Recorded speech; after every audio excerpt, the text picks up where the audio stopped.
Hello friends, আজকের dinner chicken শটে।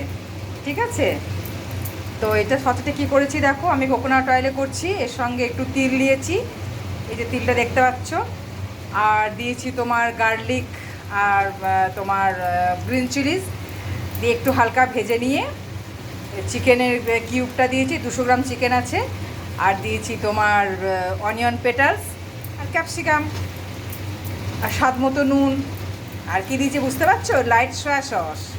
এটা ভীষণ ভালো লাগে। তো আজকের ডিনার তো জমজমাট। কে কীরকম খাচ্ছ অবশ্যই জানিও। যারা ওয়েট মেনটেন্যান্সে আছো বা যারা ওয়েট লসে আছো, যারা বডি বিল্ড আপ করছো, তাদেরও এটা একদম সুটেবল, একদম পাক্কা ভালো একটা ডিনার। ঠিক আছে, টাটা, গুড নাইট।